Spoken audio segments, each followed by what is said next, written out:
Bonjour et bienvenue à tous pour ce cours d'immunologie. Nous sommes au chapitre 9, méthode en immunologie. Ce cours sera donné par ma collègue Claudine Neyen, chercheuse en immunologie. Bonjour à tous. Ce cours vous permettra de comprendre les bases de quelques techniques immunologiques les plus courantes. Elles sont utilisées non seulement en recherche fondamentale, mais aussi dans le domaine du diagnostic médical ou encore des immunothérapies. Et nous en verrons quelques exemples. Nous allons découvrir 4 volets méthodologiques. Premièrement, les anticorps, qui sont des outils versatiles et centraux utilisés dans la plupart des applications immunologiques. Ensuite, 2 méthodes clés d'identification et de quantification d'antigènes, qui sont l'ELISA et le Western blot. Ces méthodes permettent de détecter des antigènes à partir de mélanges protéiques complexes, comme par exemple le sérum humain ou des surnageants de culture cellulaire. Ensuite, 2 méthodes de quantification des réactions immunitaires cellulaires, le test de cytotoxicité, qui est basé sur la capacité des cellules T cytotoxiques ou des cellules NK à lyser des cellules infectées, et le test de prolifération, qui lui vise à quantifier la division cellulaire suite à l'activation des cellules B ou T. Finalement, nous allons voir comment identifier, caractériser et purifier divers types cellulaires. Ceci se fait par cytométrie en flux et par fax. Les anticorps ou encore les immunoglobulines, et particulièrement les IgG, ont de nombreuses applications thérapeutiques en recherche et dans le diagnostic. On distingue les anticorps monoclonaux, qui eux reconnaissent un seul épitope d'un antigène donné. Ensuite, les anticorps polyclonaux, qui reconnaissent de multiples épitopes sur le même antigène, donc ils sont un sérum, un mélange d'anticorps. Et on peut aussi produire les anticorps dans différentes espèces, par exemple en souris, lapin, âne, poule ou chèvre, pour en nommer les plus courantes. Et dans ce cas, les anticorps se distinguent par leur partie Fc, la partie constante de l'anticorps. On distingue anticorps primaires et secondaires en fonction de la classe d'antigènes reconnus. Les anticorps primaires reconnaissent directement un antigène quelconque. Par exemple, une immunoglobuline murine anti-ovalbumine reconnaîtra l'albumine de poule. Ensuite, les anticorps secondaires reconnaissent la portion Fc d'un anticorps d'une espèce différente. Par exemple ici, une IgG monoclonale de lapin anti-souris reconnaît la portion Fc de l'anticorps souris. Finalement, les anticorps peuvent être couplés à des molécules fluorescentes ou à des effecteurs, par exemple des enzymes comme la peroxydase.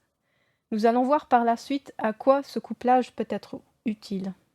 Une première application faisant appel à tous ces types d'anticorps est l'ELISA. Il s'agit d'un essai sur microplaques qui sert à détecter et quantifier des molécules à partir d'un mélange complexe. Par exemple, on peut détecter des peptides ou des protéines ou des hormones à partir de sérums ou de surnageants de culture cellulaire. Comment est-ce que ça marche?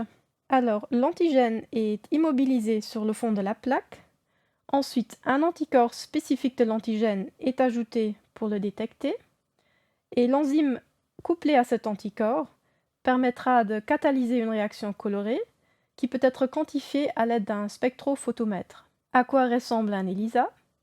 Voici une microplaque d'ELISA dont les 2 premières colonnes ont été remplies d'une dilution série d'un standard pour justement établir la courbe étalon. Le restant de la plaque contient des échantillons avec une quantité inconnue d'antigènes. Vous pouvez apprécier les différentes teintes de bleu dans ces puits qui correspondent à des concentrations plus ou moins élevées d'antigènes. Il existe différents cas de figure qui permettent d'optimiser encore la capacité de détection d'un ELISA. D'abord, la capture d'antigènes peut être directe ou indirecte. Dans la capture directe, ici à gauche, le mélange entier contenant l'antigène est absorbé à la plaque. Ceci marche bien pour des antigènes assez abondants.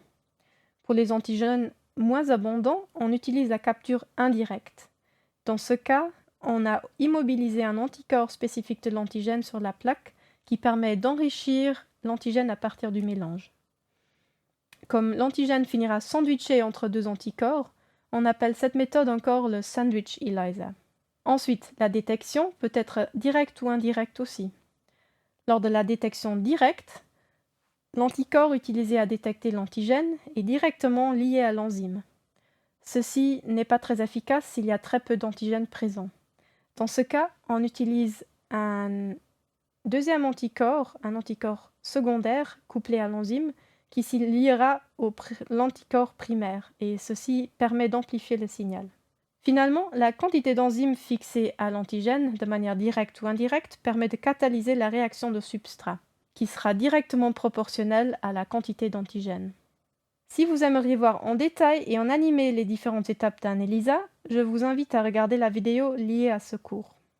Analysons maintenant une application d'ELISA. Par exemple, nous aimerions comparer la quantité de cytokine IL-2 dans le surnageant d'une culture de cellule T au repos par rapport à celle d'une culture de cellule T activée. L'IL-2 étant assez rare dans le mélange, nous allons utiliser un ELISA en sandwich. Les puits sont couverts d'anticorps anti-IL-2 pour capturer l'interleukine du surnageant cellulaire. Un anticorps primaire spécifique de l'IL-2 et un anticorps secondaire couplé à l'enzyme, voici, ont été utilisés pour détecter l'IL-2 capturé. Après réaction de substrat, nous avons reporté la densité optique de chaque puits sur la courbe étalon qui, elle, a été établie avec de l'IL-2 pur recombinant. Ceci nous permet de calculer la quantité exacte d'IL-2 dans nos échantillons. Il en résulte que les cellules T activées produisent significativement plus d'IL-2 que celles qui étaient au repos. Passons maintenant au Western blot. Il s'agit d'un essai de détection de protéines en phase solide qui permet de détecter et de quantifier des protéines et de caractériser même leurs modifications post-traductionnelles, par exemple la phosphorylation. Vous pouvez voir ci-contre un exemple de Western en deux parties, celle du haut montrant la protéine d'intérêt et l'autre en bas le témoin de charge. Usuellement, on prend une protéine abondante comme l'actine. Ceci permet de normaliser le signal.